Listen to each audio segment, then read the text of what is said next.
अस्सलाम वालेकुम किसान भाई और बिन्यामिन शौकत एक नए प्रोग्राम के साथ हाजिर है। 70 मन या 30 मन में जो मेजर फर्क है वो खादों की मैनेजमेंट का होता है। कब कौन सी खाद डालनी है, इस पे खर्चा बहुत ज्यादा नहीं आता। किसानों ने खादें तो डालनी ही है, लेकिन टाइमिंग का बड़ा मसला होता है। टाइमिंग्स जो है वो अगर खराब हों तो फिर वो रिजल्ट नहीं आते। तो अगर आप 70 मन की दौड़ में हैं तो यकीनन आप टाइमिंग्स का ख्याल रख रहे होंगे। और इस वक्त जो टाइम चल रहा है वो कुछ फसलों का 60 दिन है, कुछ का 70 और कुछ का 100। ये एक टाइम ब्रेक इस वक्त चल रहा है। तो इस टाइम में जो सबसे अहम खाद है वो पोटाशियम खाद होती है। पोटाशियम खाद जो है वो क्या काम करती है, सबसे पहले जो आपका स्टेम है ये इसको मजबूत करेगी और आपकी फसल गिरने से बच जाएगी। दूसरा काम जो है वो सिट्टा लंबा करेगी, बड़ा करेगी, आपकी फसल अच्छी होगी। और तीसरा जो काम है वो दाना मोटा करेगी और आपकी फसल का वज़न ज़्यादा होगा और फसल सेहतमंद होगी।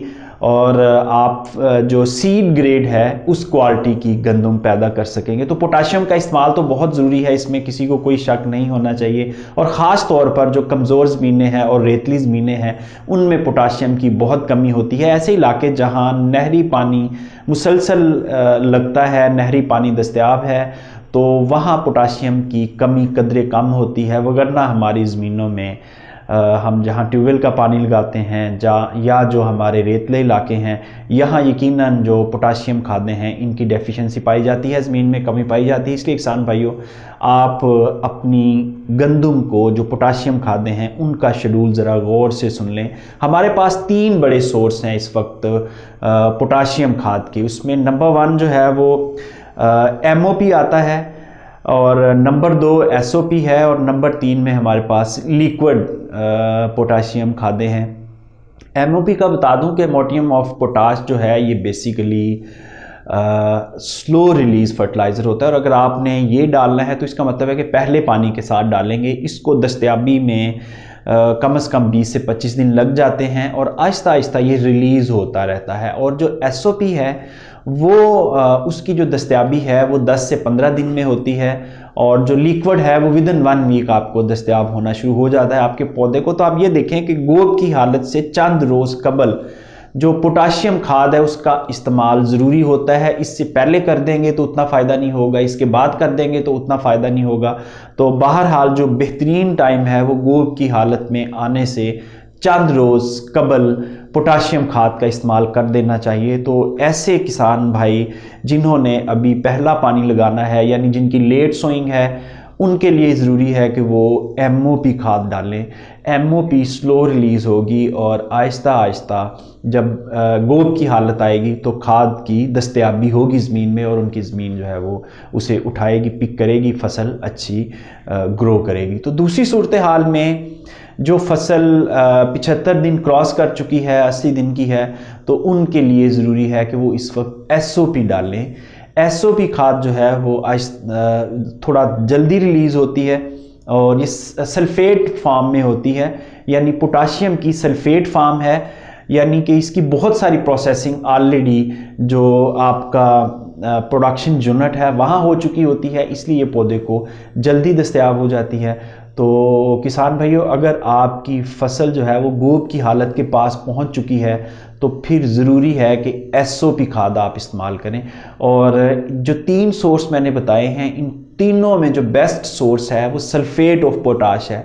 और सल्फेट ऑफ पोटाश जो है वो पाकिस्तान में ज़्यादातर इंपोर्ट होती है। और कोशिश करें किसी अच्छी सोर्स से, किसी अच्छी कंपनी की खाद इस्तेमाल करें ताकि आपको पूरा फ़ायदा हो सके। चंद पैसों की खातिर या 1000-1500 रुपये की खातिर आप लोकल खाद जब डालते हैं लोकल कंपनी की, तो लोकल कंपनीज कुछ बड़ी अच्छी भी बनाती हैं। अगर अच्छी है, आपने टेस्ट की हुई है, तो फिर ज़रूर डालें, लोकल कंपनी की ज़रूर डालें। लेकिन बहरहाल जो पत्थर पीस के डाले होते हैं पैकेट में, उनका कोई फ़ायदा नहीं है। तो इसके अलावा एक तीसरी सिचुएशन ये है कि गंदम जो है वो आपकी इस वक्त गोद की हालत में है, सिट्टा बनना शुरू हो चुका है। अब आपके पास टाइम नहीं है।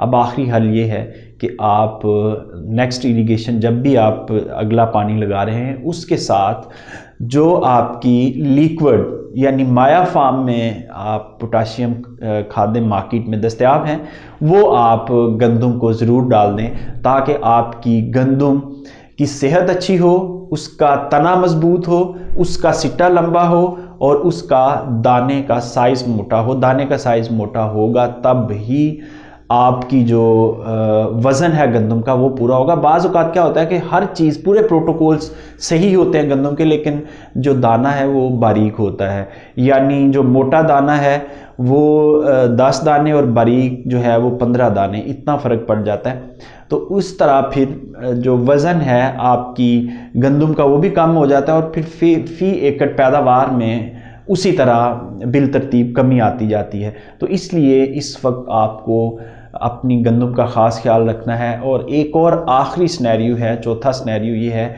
अब इसमें एक आखिरी सिनेरियो ये है कि ऐसी गंदम जो सिट्टा निकाल चुकी हैं, जो किसान भाई बर वक्त पोटाशियम खाद नहीं डाल सके, तो उनके लिए भी एक आखिरी मौका है कि कम से कम फोलियर स्प्रे कर दें, गंदम को फोलियर स्प्रे कर दें पोटाशियम खाद का, तो ये कमी किसी हद तक पूरी हो सकती है। ये था आज का प्रोग्राम। पसंद आया हो तो लाइक ज़रूर करिएगा, शेयर करिएगा और चैनल को सब्सक्राइब ज़रूर करिएगा। इजाज़त दीजिए, खुदा हाफिज़।